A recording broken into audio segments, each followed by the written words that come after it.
Alright, welcome back everybody. We're back to the next episode of Ashley Me Responds. We're going to skip back 2 this time because we're going to go to episode 26, which is the first of the case files. And then next video we will do episode 27. And then we'll keep working back 25 from there. Just so you know, all these episodes that we're listening to, Ashley's hearing them for the first time. So that way you're seeing an authentic, hey, this is what it is. People have on social media given her hints to what's on the episodes most of the time. But it's hard to keep track of what's on there. So we're just playing these, recording everything unedited, and letting her try to straighten things out and see if they need to. We have a few episodes in now. We've been getting some good response. So we're just going to keep it up. And then, I don't know, do we want to tell them the interesting thing from No. part 1? No. No? Okay. There's the better Well, one. we're going to get started.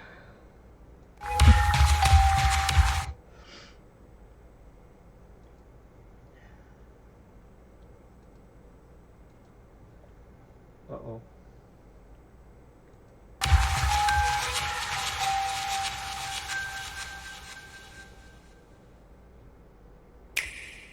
Did purchase means you're from the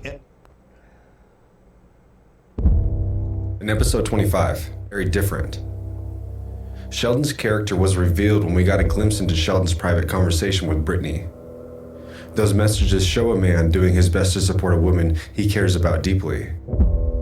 We think they were a pretty solid indicator of his temperament.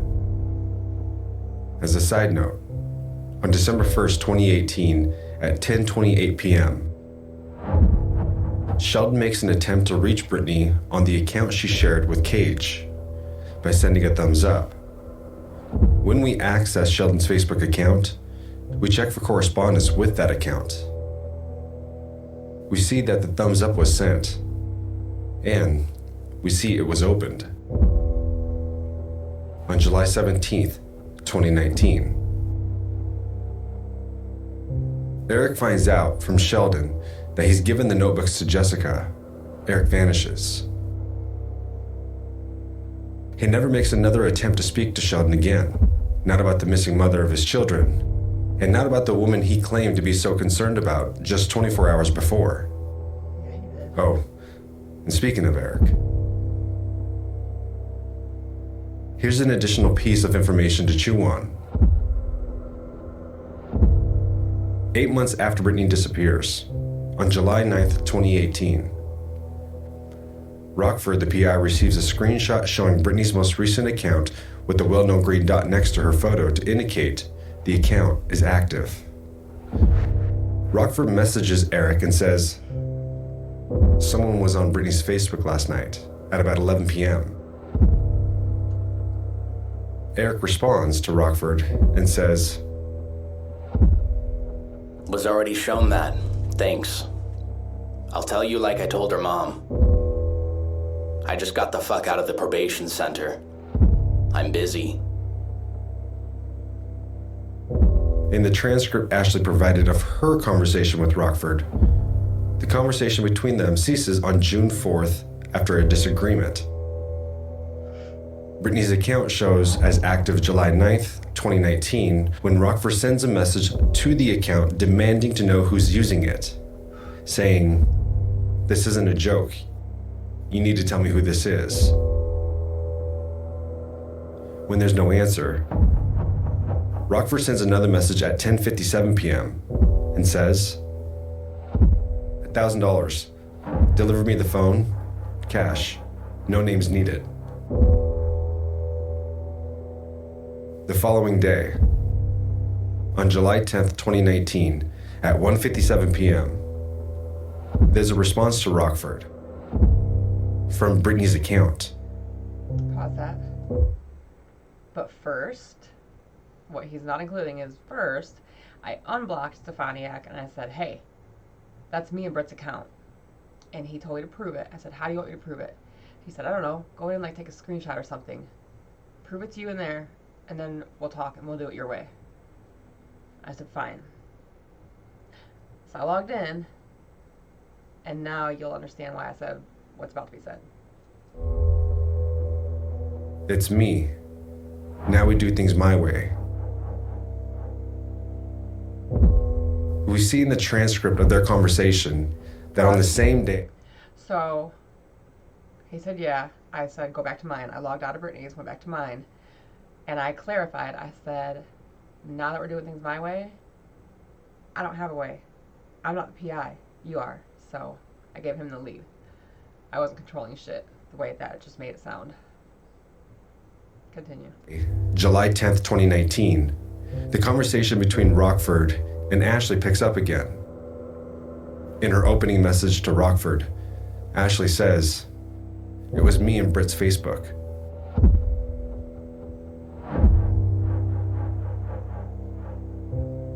Wrapping up last week's episode, we see that Eric and Ashley Marie order Sheldon not to cooperate with law enforcement and discourage him from handing over Brittany's note. Eric and Ashley Marie did not. I just saw those messages where Eric says, don't give the notebooks to the police within the last month or so. I did not know that was ever said. Go ahead. Books. Sheldon ignores this and gives them to Jessica, who turns them into law enforcement.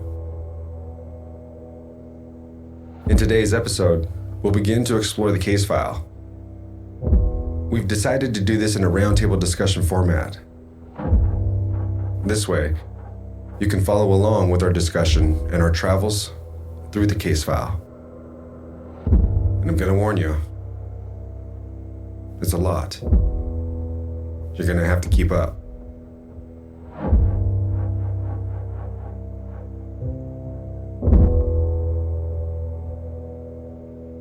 All right, so Sarah, we have the case file, and very excited to share and go over this and go over just the details, everybody's testimony, holding people accountable to their words. But getting this case file, we had our challenges, and there was something, this was something that we wanted to do early on, and this was something that we wanted to get our hands on, but because it took some time to develop that trust with St. Joe County and getting to this point, you had eventually put in the FOIA request. And in a brief summary, tell us how that all worked itself out. So I put that FOIA request in sometime, I think, at the end of April. And it took, I gave them 15 days to respond, and it took about that for them to respond back to me. I spoke to a very patient and helpful woman who contacted me sometime at the beginning of May, and she said that they were gonna need some time. So they were asking for an extension because the file was so large, and it would be a lot of work to get it together, get it to us. She did say it was the largest file in St. Joseph County. They had held it under lock and key, and so for those reasons, they were gonna need some time to get it together. So the extension, of course, obviously I said that was fine. That kind of led into why we took the break there. I mean, once we got our hands on it, this was a very large case file. Some of the challenges of them having to, part of their stipulation was that they were going to redact information such as identities and locations in order for us to be able to get the case file, which is fine. James get to fucking read my whole address out loud. I was told Sarah Jo followed the redaction, but then James went ahead and put my whole address out there. Thank God it's my old address, but still. We will take that. When we received it, though, with it not only just being a large case file, it was kind of unorganized too. We had interviews in different areas of the case file and different, individuals who had their own reports that were filed. And so it was very challenging to kind of put this together. So what we ended up doing was putting a spreadsheet together and organizing it in a way that we can better understand it. Cross-reference interviews, look at the timeline, put things in order from testimonies or law enforcement interviews, dispatch log evidence, polygraphs, all the above. We put it all together. Once we're going through it, as we read through every single document in this case file, there are so many rabbit holes that law enforcement was taking down. You can understand, and like I've said before, this quickly got out of hand as far as all the testimonies and leads and rumors that were being spread. You had times where you had one individual sharing a testimony, and then it would be regurgitated and shared by somebody else. And it's the same story, but it's told in their own version way, or sometimes the story would unfold a little bit. What's that? It's called the telephone game. Yeah. More, and you would get a little bit more detail, and who knows if that's true or not. It's just them adding maybe what they heard to it. It's almost like that game where you play where as kids whisper one thing at the bottom of the line and goes all the way up the chain. By the end of it, you got something completely different. I don't want us to go down all these rabbit holes. We can spend episode after episode after episode, but what's the point of that if what we've worked on, we can see and say, hey, that's not somewhere we don't need to go. We're not going to entertain it. That's part of why there's so many challenges with this case. And throwing... That is exactly what I told James when I first started talking to him, when he said, tell me everything you know. Well, I know I went through 3 years of bullshit and rabbit holes, so let's start here, where I've just started to, reach true shit. Nope. He wanted me to take him down every single rabbit hole. So it's not me that took you guys down those rabbit holes. That was him. Just so we're clear. Did you also say you really have to start at the beginning, though? Did you also tell him that you really had to start at the beginning so he knew everything as well? I did when he said, I want to know everything you know. Okay, well then I got to take you down every one of them to make sense on why I got here. I wanted to start right here, where shit makes sense, where there's truth and there's plausibility. He wanted to start back here. Okay. All right, fine. More names out there is just going to make things more complicated. What we're going to do is focus on the timeline of Brittany's disappearance and those she was closest to, and not rumors, not rabbit trails, but things that we can say, hey, we have proof of this, X, Y, and Z, and holding people accountable to their testimony. With it being redacted, that also creates challenges because sometimes we don't know who the individual is that's being interviewed. A lot of these testimonies we were able to piece together the story and say, okay, this is who this is because we've heard this before, we know who's providing this testimony, we have a good idea on who it is. So what I would like to do is for us to start where this all begins. And that is starting at Sheldon's house, starting with Sheldon's testimony.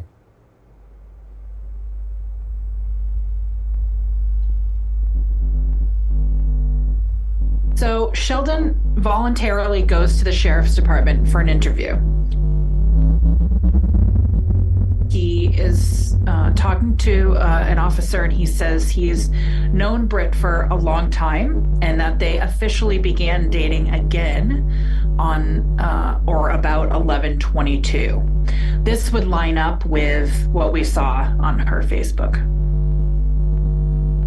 He continues on and he says that at this time, Thor was living with him, and then Brittany moved in with both of them. Sheldon explains that he and Brittany had a disagreement on the morning of 11:30 over one another's drug use. So he tells the officer that Brittany told him that he wouldn't like her much later on, and he took this to mean that she was going to get high or use later when she left to go to her grandmother's. He says he was using Adderall, she was using meth, and she tells him at some point that she has about a gram left, and she tells him that after she uses this, she's not going to use anymore. And Sheldon says, fine, use this, and he tells her he really has two rules, and one is not to use needles, and two, that this really be the end of her using. They continue on with their day. Brittany asks to borrow the car to do laundry, and when she asks, Sheldon says that he offers to take her to do laundry, and he says at this point she kind of gets attitude with him. She wants to go herself. So he ends up allowing her to borrow the car. She leaves to do laundry, and he says that she calls him shortly after she left and complains to him that there's no gas in the car, and she's kind of pissed off about that. He says some time passes and he texts her a couple times, but she doesn't ever respond to him. And he kind of lets it go until he's getting ready for bed, and he starts to worry that she hasn't returned yet.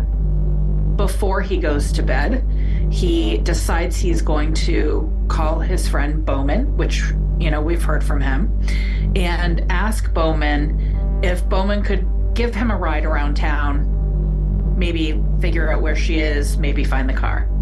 Bowman agrees. He comes, he picks up Sheldon. And once he picks up Sheldon and Bowman, they start looking for Brittany. They go to Ashley's first, and Sheldon refers to Ashley's as a dope house, and they, drive around the area, and they don't see Brittany, they don't see the car. Saying Bowman? Either one of them. I've never met either one of them. Okay. So they head over to Grandma's, and he says they just drive by Grandma's. They don't see his car there. So he says they decide. It'd be nice to know if somebody could put a time frame on that drive-by. That's how you know when she could have left Grandma's. Times are really important in these types of investigations. We're not hearing times. Like, did anybody grab times? If you guys are out there listening and you know these and you know the times and everything, you want to email us or something like that, go on Reddit and start a thread on there. You know what? Let's start a facts thread on Reddit. Let's try to get some people that can put some facts on that. It's all facts in that Reddit. Well, I know, but let's get people that can go on there and type in and say, I know for a fact I drove by Grandma's house at 7:30 and her car wasn't there. Or I drove by Grandma's Nobody house. Nobody drives by Grandma's house because there's two houses on that road. You're only on that road if you live on that road. Well, they just said they drove by Grandma's house. But on what purpose. time? Yes. To look for Brittany. Yeah, but what time did he do that? Let's give people something to try to contribute, like a fact that we can prove.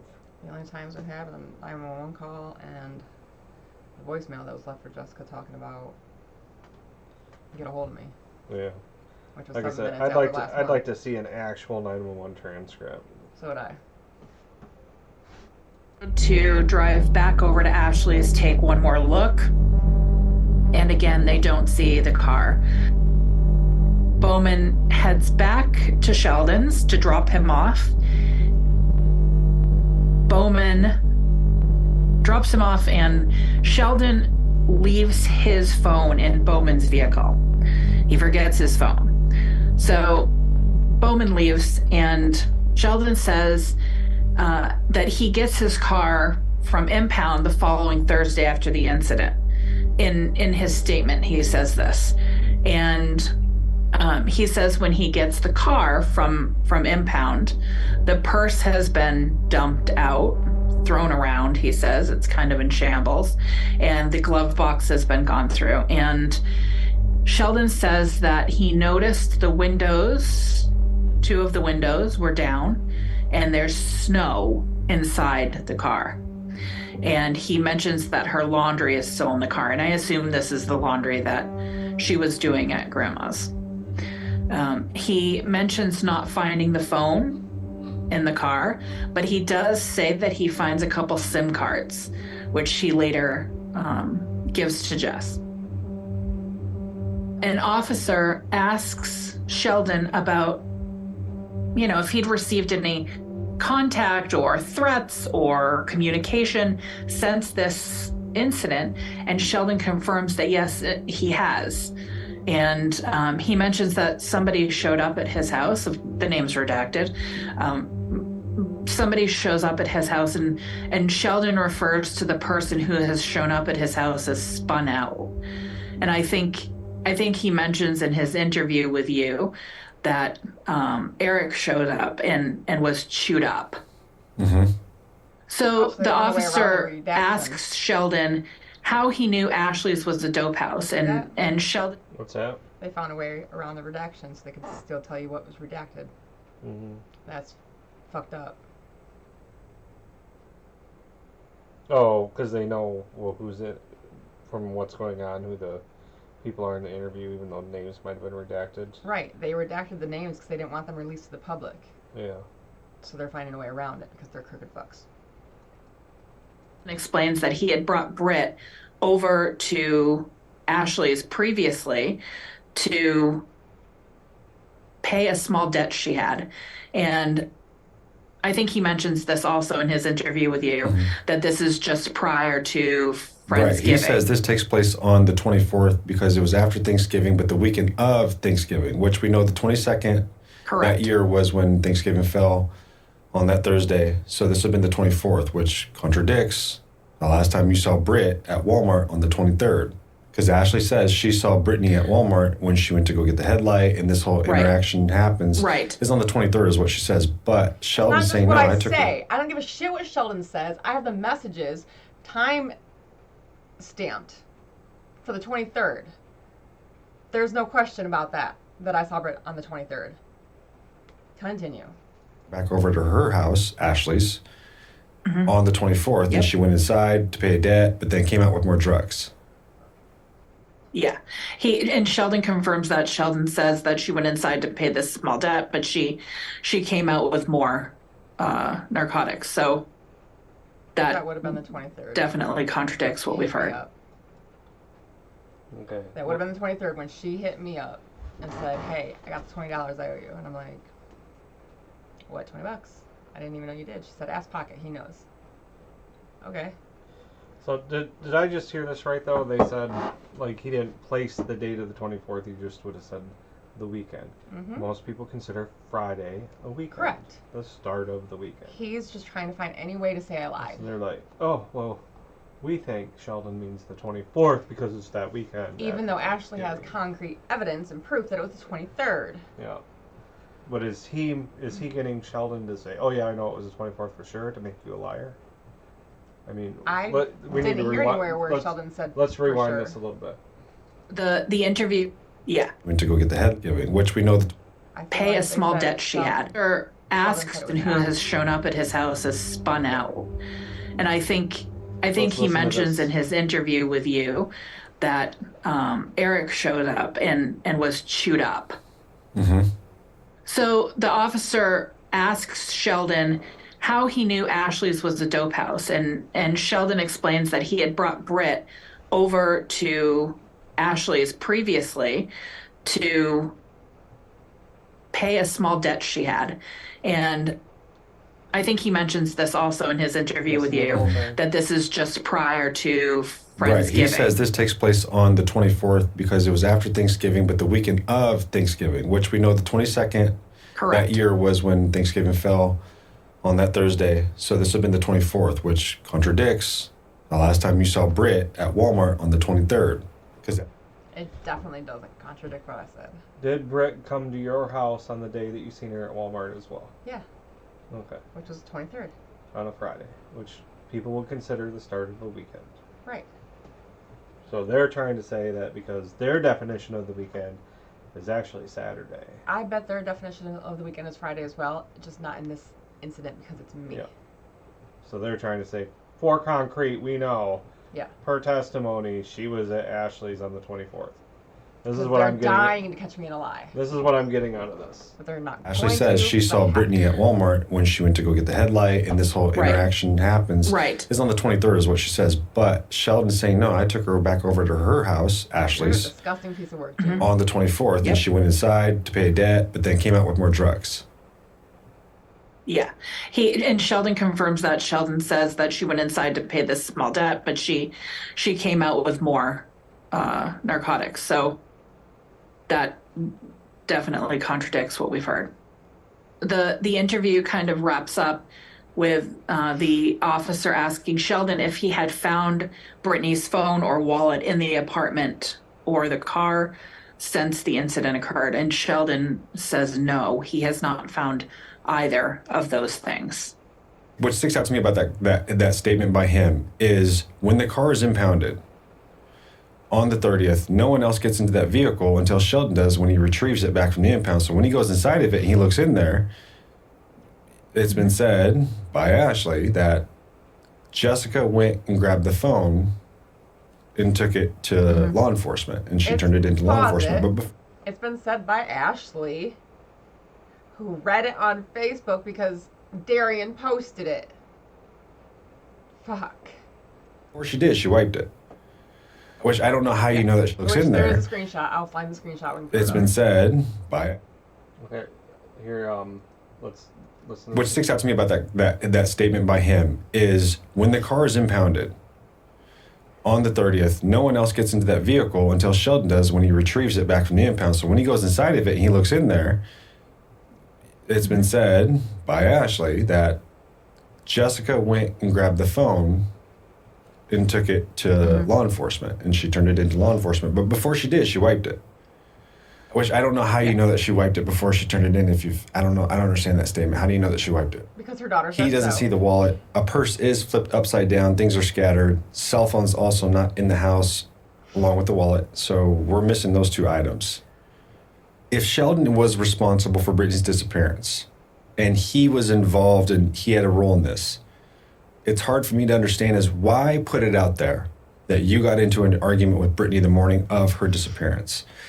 Mm-hmm. Like, why would you put that? No one would have known that. The only person that witnessed it was Thor. Right. And Thor's name has also been brought into this as somebody who they thought may have matched the mutton chop look. Why mention that at all, period? Why bring more attention or give law enforcement to kind of give another eyebrow raiser, like, so you got into an argument with her the day she goes missing? You know, why add that information if you and Thor were working together and had a hand involved with Brittany's disappearance? Why voluntarily provide that information? That just seems more like, to me, you're providing the truth, even when the truth kind of might give the best look, but it's the truth. Mm-hmm. And now, again, Sheldon told us, like, yeah, we were kind of arguing and bickering, but like it wasn't anything serious. And in our interview with Thor, he says, yeah, I could tell that there was some sort of argument going on between the two, but it wasn't like they were shouting or yelling. Like, I could just tell from a distance, and I can see that they were in some sort of relationship issue. But again, never physical, and there wasn't shouting going back and forth. Mm-hmm. If Sheldon was in that big of a, if Sheldon was in an argument with her and they were at odds, why give her the car? Why let her go? Yeah, I think that's a good point, actually. This is how you want to be, and you're going to, act like this, then no, you can't take the car. Mm-hmm. As far as the locations that they went to, they went from Sheldon's to Ashley's, because Ashley's was a place that she would purchase her dope. He'd been there before. From Ashley's, they go to Grandma's. Grandma's back to Ashley's. Ashley's back home. That's exactly how Sheldon recalls the time, or recalls the location or route that they go.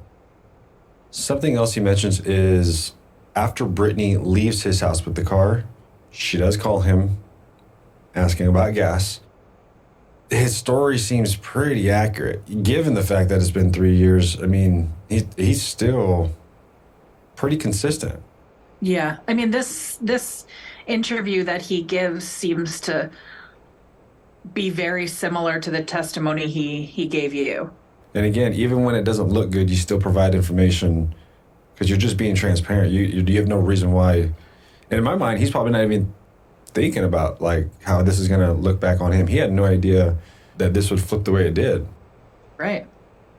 Does it say anything about after returning from going to Ashley's grandma, Ashley's back to the house, and him receiving the cell phone, or him forgetting his cell phone? Let's talk about that. How does that look? How did that play out? Sheldon says that after Bowman drops him off without his cell phone, that within 5 to 10 minutes, he estimates that the law enforcement show up. And so, 5 to 10 minutes after Bowman drops him off, law enforcement is there. And that, to me, really tightens up the timeline. That's very soon. Okay. And do we have a timestamp that we can put down right now that says what time law enforcement arrives to Sheldon? So we do. We know that one of the detectives reports that it's sometime around 10 p.m. So, you know. That they arrived to Sheldon's. Right, that they arrived to Sheldon's. So sometime around 10 is what we use for now. Right, sometime around 10. Do we have more clarification on when she actually leaves Sheldon's, though? We do. So sometime between 3 and 5, Sheldon estimates that she leaves his house. I would naturally assume, based on his interview with one of the detectives or one of the officers handling the case, in his interview with them, he tells them that phone call for the gas complaint, I guess, is sometime around 5 and 6 p.m. Now, Sheldon also told us that phone call didn't happen too long after she leaves. So if he's saying this between 5 and 6, I would tend to gravitate more towards her leaving Sheldon's house around 5 p.m. I agree. That seems, about the logical time that you're going to complain about gas. You're not going to complain an hour after you're gone. You're going to get in the car, start driving, and think, why the hell isn't there enough gas in the car? Okay, so Sheldon isn't really, there aren't any red flags here from what I'm seeing. Now, he doesn't provide a time on that phone call requesting Eric Bowman to come pick him up and take him around to find his vehicle and find Brittany. Correct. Let's go to Eric Bowman's testimony and let's see what he has to say about the 30th. So Eric tells police that the last time he saw Brittany was 11/24, and I assume that this was at the Friendsgiving that they had after Thanksgiving. Okay, so she's been seen with Sheldon on the 24th. Multiple Correct. witnesses now at this point. Yeah. Okay. Sheldon says he's been in contact with Eric on that day for multiple reasons, but he does say he makes contact with him in regards to having some concerns. Take us through what he shares with law enforcement about the 30th. So Bowman confirms that on the 30th, Sheldon tells him that Brittany had borrowed the car around 5 p.m. So this is Sheldon telling Bowman, and Bowman is now reporting it to the police officer. Okay. So we have that timestamp of, around 5 p.m. Brittany's leaving Sheldon's house.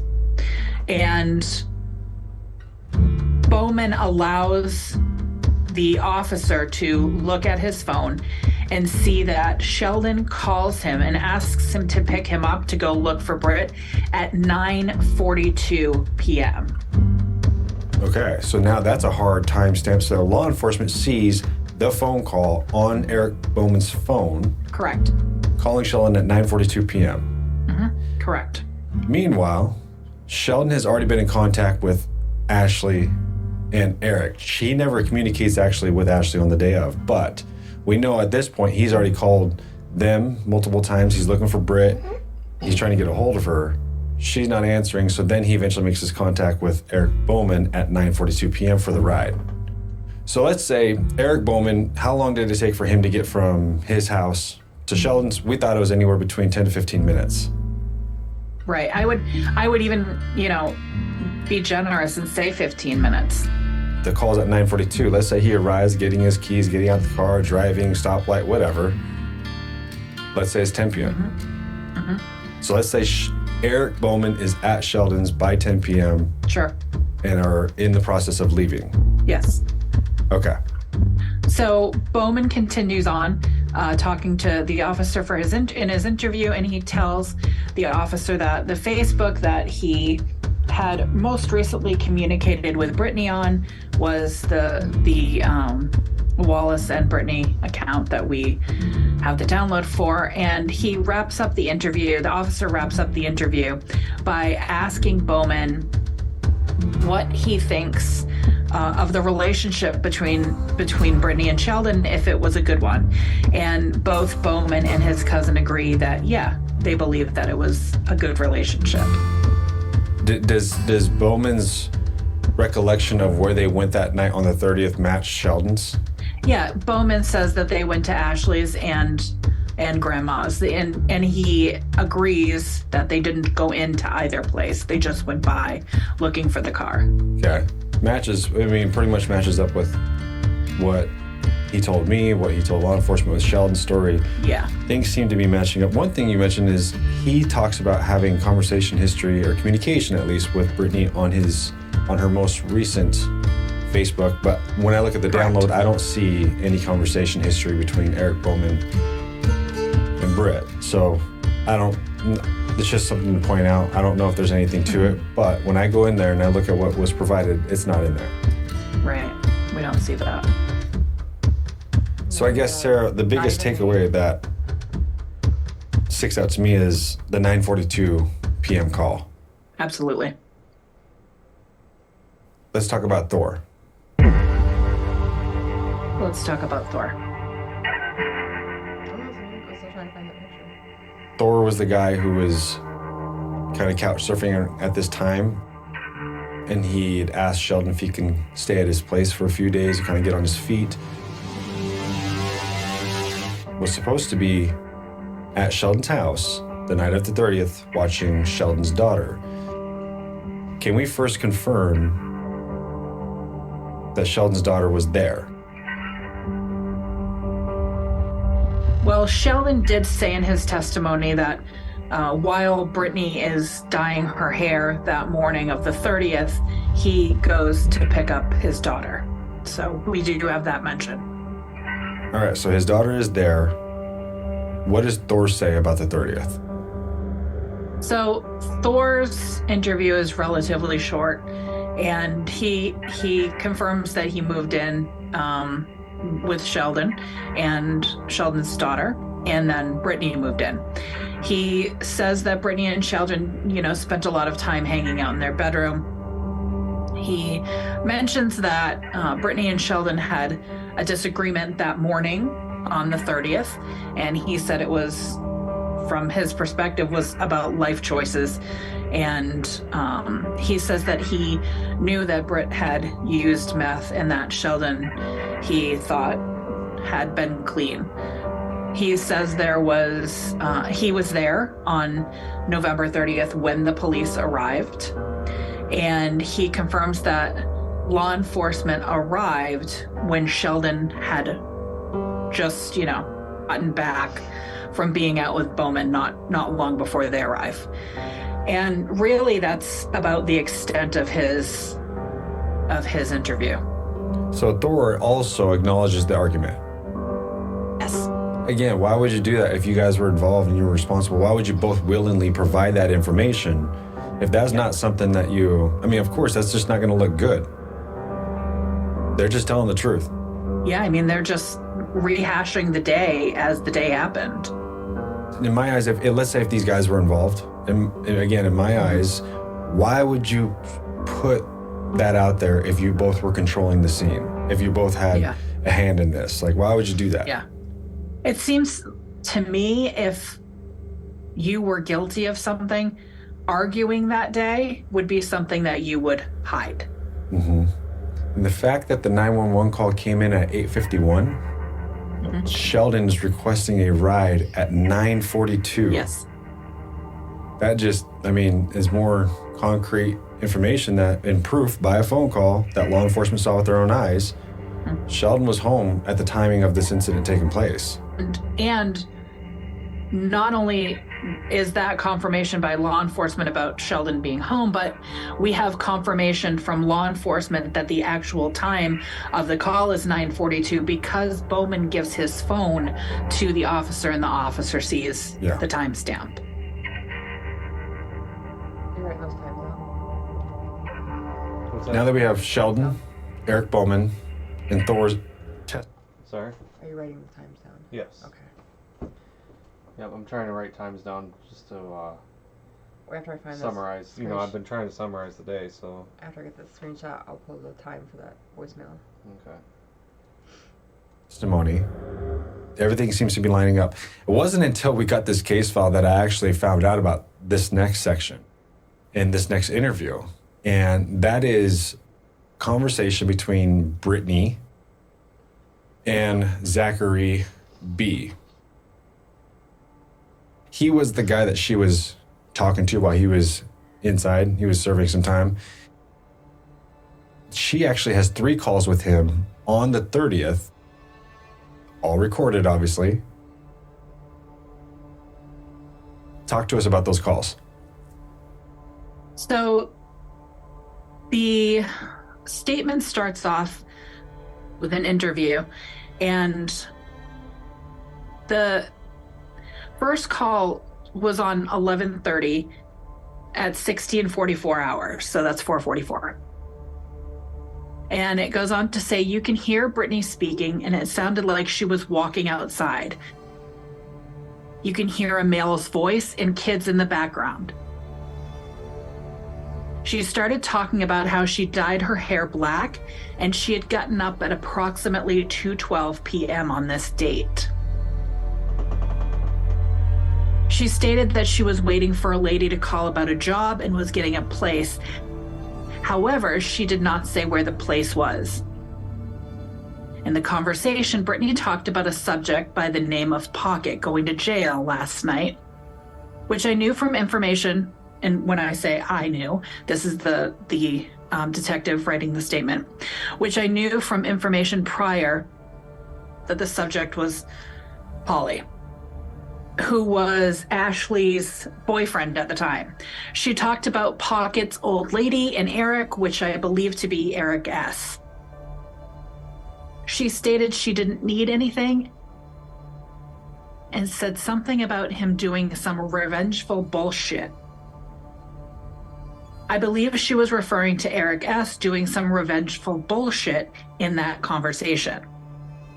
On the same day, 11:30:18, at 17:26 hours, 5:26,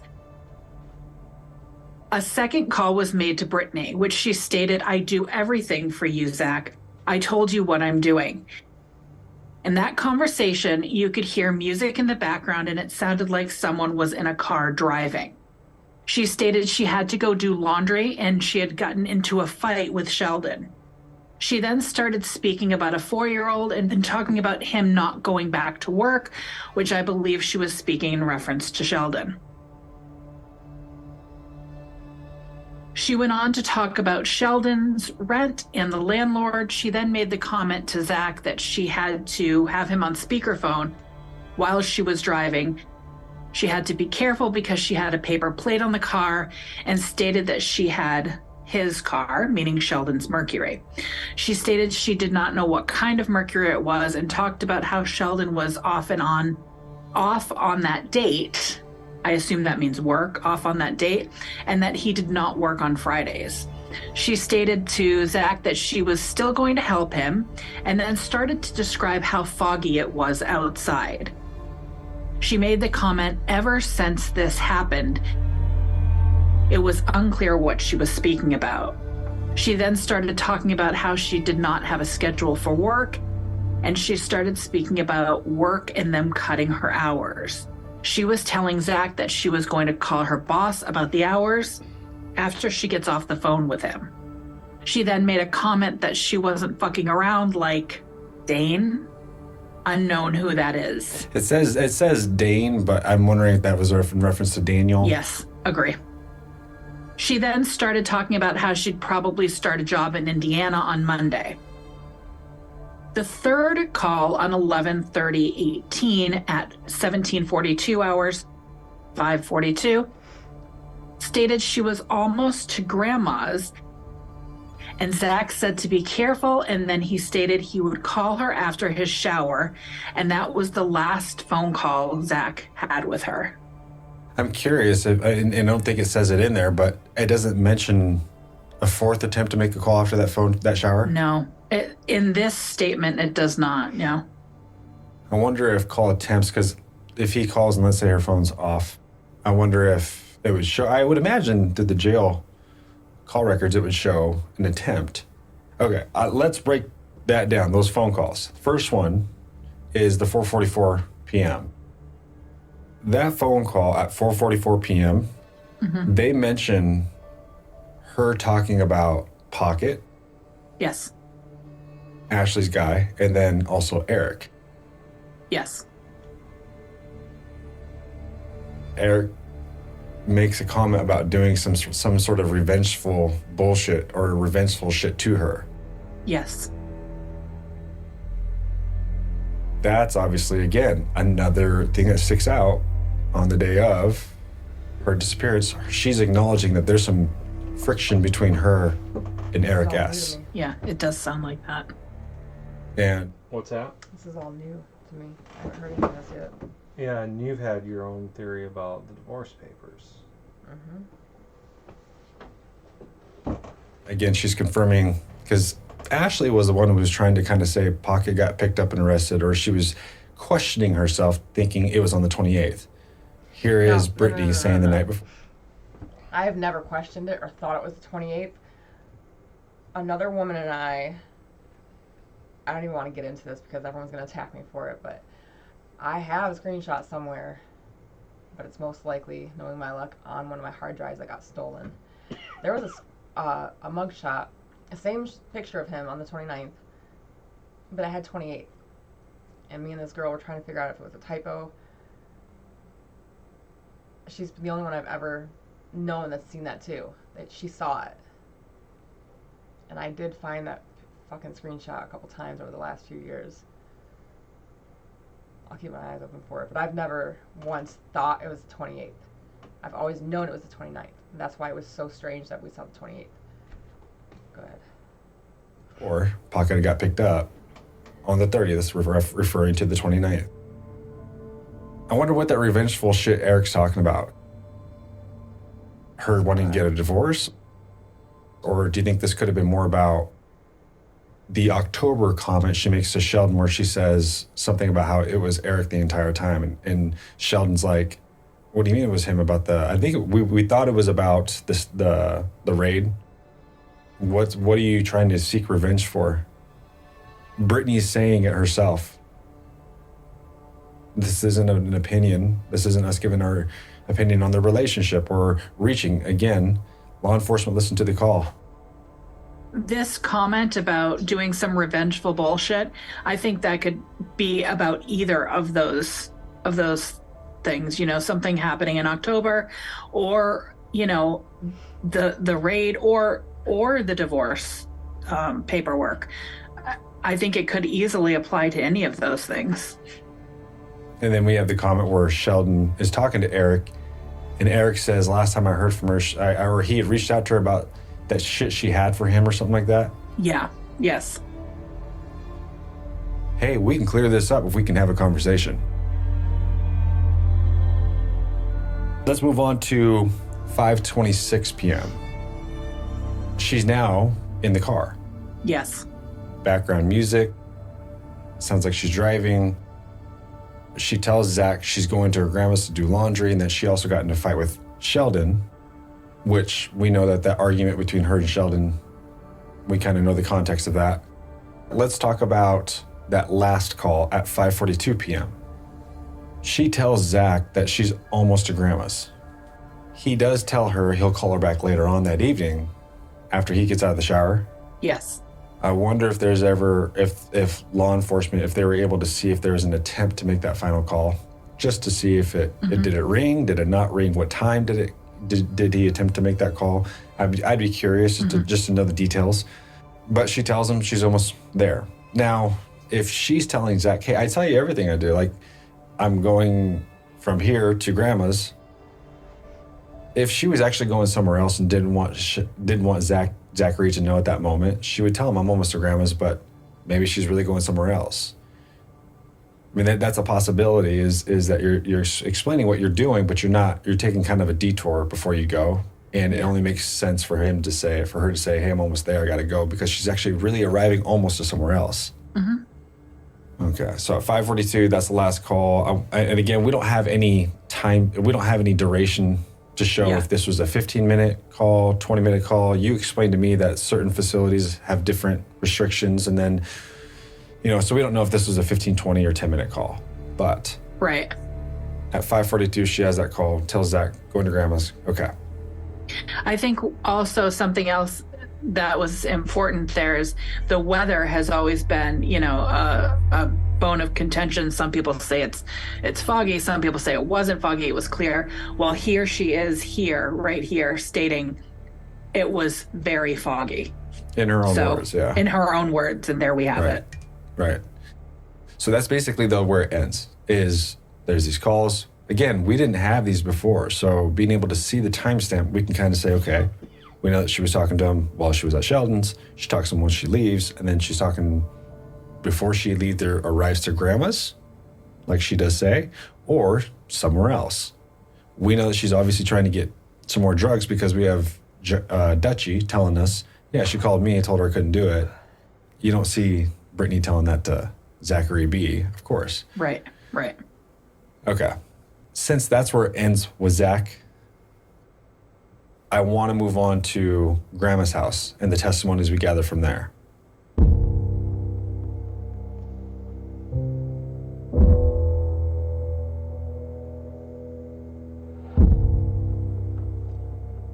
So the statement we have from Grandma is pretty limited.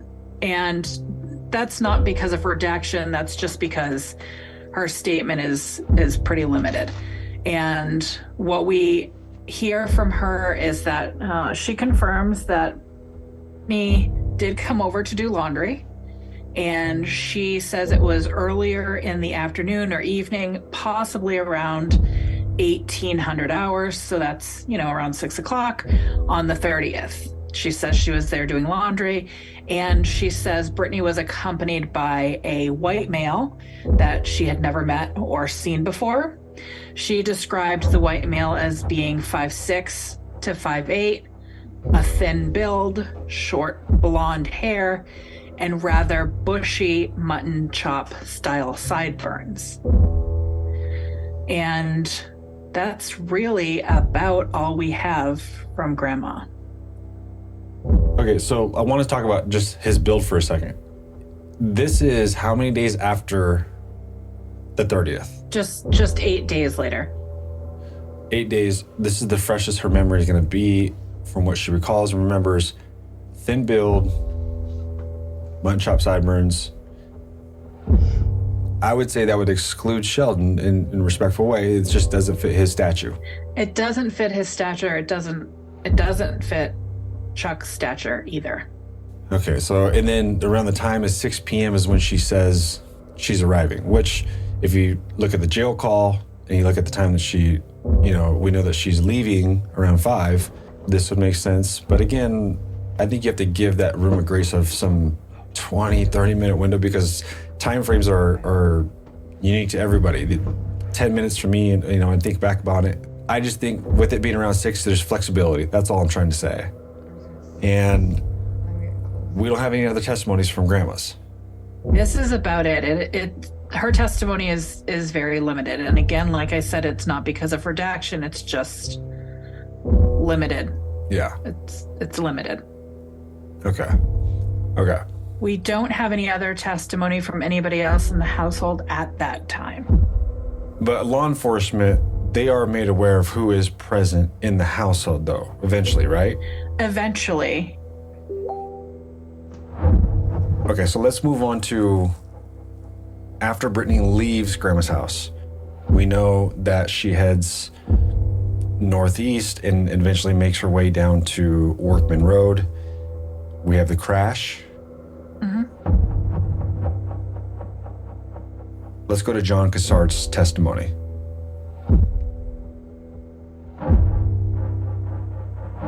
We have testimony from the elderly gentleman at the first home that Brittany goes to, and he says that Brittany shows up at his house, and gives her a sweatshirt because she has short sleeves on, That's why I and said that stuff. she's there because she says that she had a car crash, and he says that she refers to somebody with her as her boyfriend. He says that she had called 911 and then handed the phone to him to give dispatch the directions or address to his house. He says that he doesn't remember if he talked to a man or woman, and he says that he wasn't sure if she actually called 911 or just said she had. And so I wonder if that part is maybe referring to when she uses his... Attempts to use the cell phone? Yeah, the cell phone. The officer says that he checked the call log and found that there were actually 3 calls recorded to 911 on that night from John's. One at 20:50, so 8:50 p.m. One at 20:56, that would be 8:56 p.m. And one at 21:22, which is 9:22. We know that John mentions she has scratches, photo up right now. abrasions on her feet and Williams her Post arms. is- John, in this statement, John goes on to give consent to the officer. This photo here that we have up now is the conversation we were talking about earlier about the phone, right? I can't see which one you have up. Those are Darian's comments. Okay, this This is is Williams why I Post said- where it says my mom Jessica. Did not come from me that she deleted the shit on the phone. I'm Brittany's sister. Okay. Darian is Brittany's sister. Yep, and this is where you heard it and then told it to James. Correct. As a secondhand account, Correct. and James just keeps thinking. Correct. That, Not he doesn't think it. He's just letting everyone else think it. Okay, and you got some stuff here that this you feel is proof of that, so that everybody can see. That's where I got the information from. Yeah. We're gonna leave it up here for a couple more seconds and then take it away and continue on. I'm gonna straighten out all your Sir, shit, James. don't to worry. search his home. And the officer says it was very clean, not cluttered at all. He did not locate anything unusual, suspicious, or anything that could possibly be related. He says it's to be noted that John is an elderly man who walks with a cane and is currently on dialysis. He is not able to make it upstairs or to the basement of the residence. And the officer closes his statement by saying he checked all areas of the home. So we know phone calls are now around 8:50, 8:51. There's that call. She ends up leaving abruptly, middle of the phone call, as he's trying to give directions, and takes off. Okay, obviously he doesn't mention anything about seeing another individual around. There were discussions about how Brittany attempted to use his cell phone first, and he had an old school flip phone, is what Christina, how she described it. She could see that Brittany attempts to call grandma and then attempts to call 911, and those aren't going through. So he eventually changes the device to the landline. She takes off mid phone call, and we head over to the neighbor's house, the young kid's house. I've walked that distance from John's to the young boy's house. I mean, you're there in a matter of, you can be there in a minute, you can be there very, very quickly. Let's see what he has to say. So the young man at that second home is interviewed, and he states on the night of the incident, he was home alone. He relays to the officer that he sees a female in the backyard. While he sees the female in the backyard, he says that someone else is knocking on the front door. He witnesses the female walking around to the front of the house, looking in the windows while the other person was knocking on the door. He doesn't make any contact with the female, and he says that she's wearing a coat and he is scared. He's home alone. So he goes into another room of the house and kind of hides while he makes a phone call to his mother. That changes things. So one thing he says is that he's in the kitchen and he hears a knock on the door. Keep in mind, the back sliding door it's a glass door. Mm-hmm. He hears a knock, but then he hears footsteps on the back. Okay, so they're both there. And he also observes her making her way around to the front of the house. He then gets frightened because of the situation, like he's a young kid. And again, you kind of see a knock on the front door, or you hear a knock on the front door, you hear these steps and you see a female, and I would be obviously like, what the hell's going on? He makes a phone call to mom. Mom tells him, because dark hair, wearing a big green coat, he on inside the house and he makes eye contact. Okay, and he's waiting for the guy to come. But ready to pop the question, craft her one. What does that mean, though? Like, what does that tell us? If Brittany is there at the young kid's house, and enforcement or anybody else's, that tells me that she's trying to stay out of view of the main road. That we know now that law enforcement has been called, so her go around to the back. If there is this second person knocking, or this other person. I'm wrestling with that thought. Is this premeditated, or is this a heat of the moment situation that unfolded? The fact that he's at the front of the house and that the young kid says he hears the knock and also hears footsteps on the back patio porch, and he sees her move her way around to the front of the house. I want to bank on the fact that he would know the difference between a front door, wooden door knock, and then a glass window for a back sliding door knock. As the house design is set up, like, it's not like this is different multi-floor level house. It's right there. So I want to say he's pretty accurate with him hearing the knock on the front, then hearing the steps on the back. And in that moment, to play devil's advocate, I think in that moment, he's scared. And your fear takes over, your best sense, And so is it really the back door he's hearing? Is it the front? Is there? And hey, let's play that scenario. Or they go in the same direction. She's running and she falls and she goes to John's house and she's making that phone call. Why isn't the guy present? I asked you that question. I said, as a female, they don't know that John's an elderly man. Maybe they do. But having Brittany show up without shoes on, cuts on her arms and feet, her presenting herself by herself seems that comes off differently, in my opinion, for a girl versus having a guy next to her. Yeah, I think it comes off much less threatening to the person you're approaching. And for that, there's very little around. If there's a Ring doorbell or a Nest or whatever of workmen, regardless, and so she makes her way to in my opinion, like, it gotten off the main road. Seeking help via 911. She remembers grandma's. Sure, she remembers grandma's, and if this is from John's cell phone, which she's supposed to be by herself, and I'm hiding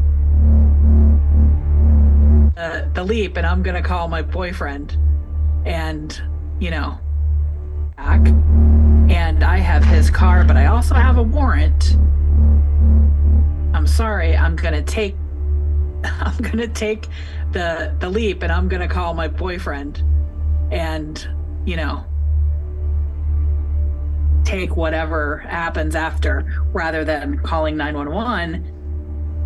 If I was in fear for my life, I'm calling 911, whether I have a warrant or not.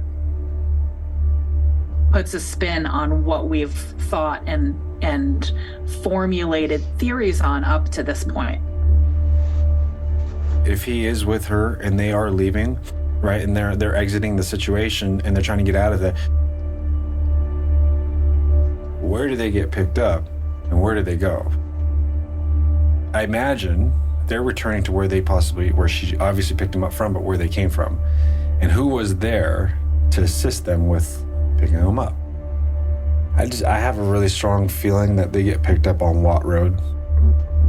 I believe he probably has a cell phone. She doesn't have her cell phone on her. I mean, there's a possibility that the two of them link back up and it's in front of the kid's house. He's telling her, like, let's go. Like, I already called, like, let's go. And If that's the case and that's the plan after, they head out, why? Sheldon. Yeah, Like, right. If that's what we're gonna, for what we're working with, if it's not Sheldon, I think that she's trying to get the car back to Sheldon. That's the best way she knows how to do it. Why not call him, though? Maybe she just doesn't have his number. She doesn't remember it. It's in her phone. And law enforcement going through, dumping her purse upside down, going through stuff. I don't think law enforcement's going to do that.